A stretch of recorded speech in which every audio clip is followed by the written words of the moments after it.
What's up, everyone? John Rettinger from Techno Buffalo here. Earlier on Twitter, I put out a tweet saying I was ditching my iPad with Retina display, the first version that had it, the one without Touch ID, for this guy, a Nexus 9. And I got a slew of questions about why I was doing it, what was going on with my iPad, and a whole bunch of other stuff in between. So I thought, what better way to explain it than just to talk about it on video. If you guys are in a similar situation or thinking about what tablet to get, hopefully this will help clarify things for you.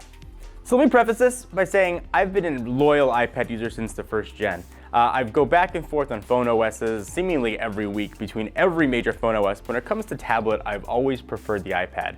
I don't do much on my tablet, or at least that many different things. It's primarily a leisure device for me. I watch YouTube videos at night, and I reply to emails in the morning, and some social networking in between. And that's really all that I do on my tablet. So for me, the iPad's just been a really good fit for everything that I've needed. That is, until iOS 8 started to hit, and things started to get very buggy. So when Apple updated the iPad mini to include Touch ID, that was the only thing that changed. I didn't see a reason to upgrade my own personal tablet. I didn't need Touch ID on my tablet. I don't travel that much anymore, so I don't have to worry about that security. So I figured I'd just stick with what I've got. So when 8.0 hit, things started to get a little slower. Apps started to crash a little bit more, both Apple apps and third-party apps. And then when 8.1.3 hit, things went from usable but annoying to very, very, very tough to use. The apps that I use all the time started to crash very, very regularly. I'm pretty ingrained in Google's ecosystem, certainly for YouTube. Techno Buffalo's email is through Google Apps. My personal email is through Google. Started using the Google services more and more, whether by intention or not. They're not starting to work as well as they used to on iOS. The YouTube app, for example, whenever I would use that, it was about 50-50 if the app would actually work. I could see all my videos in my subscription box. When I tried to click on one to play, it just wouldn't play out. I'll have to close the app, open it up again, and then maybe it would work for a few videos and stop working again. It got to be really annoying. I had to start using third-party YouTube video players, which I don't think offer the same functionality as the native players, so that got to be annoying as well. Mail was another thing that I started to have issues with. And this is Apple's native mail client built right in to iOS. It's crashing. Go ahead and reply to an email, it would just crash in between. And it got to be very difficult to start to use. Started looking at what my options were. I've never been that big a fan of bigger sized tablets, why I wasn't using an iPad Air.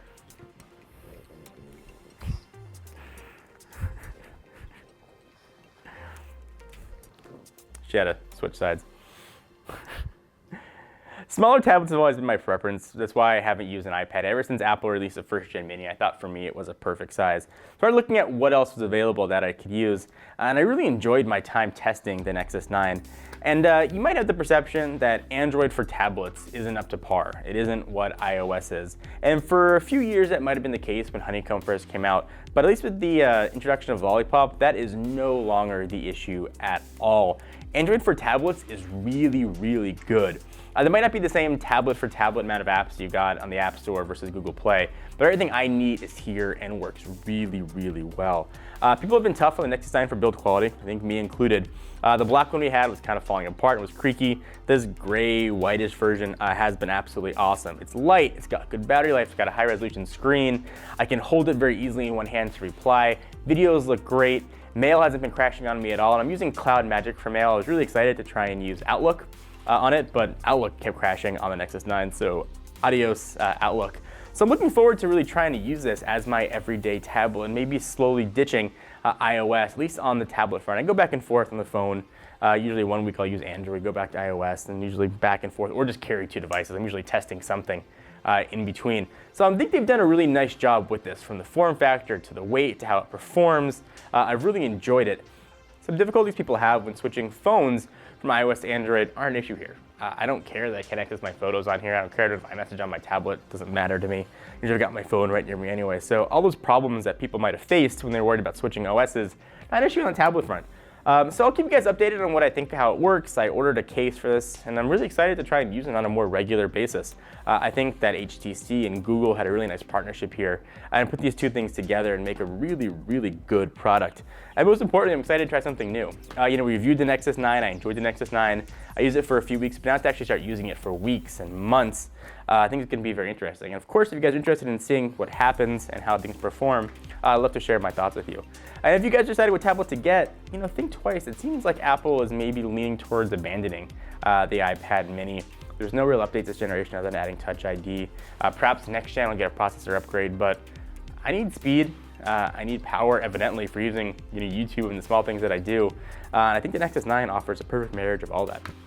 And I thank you guys for watching. I hope you enjoyed. I just wanted to share my tablet story. I figure maybe a few of you are in the same boat looking to get a new tablet. Maybe you haven't considered the Nexus before, or maybe you're considering jumping from iOS to Android or vice versa. So I thought my story might help influence your buying decision.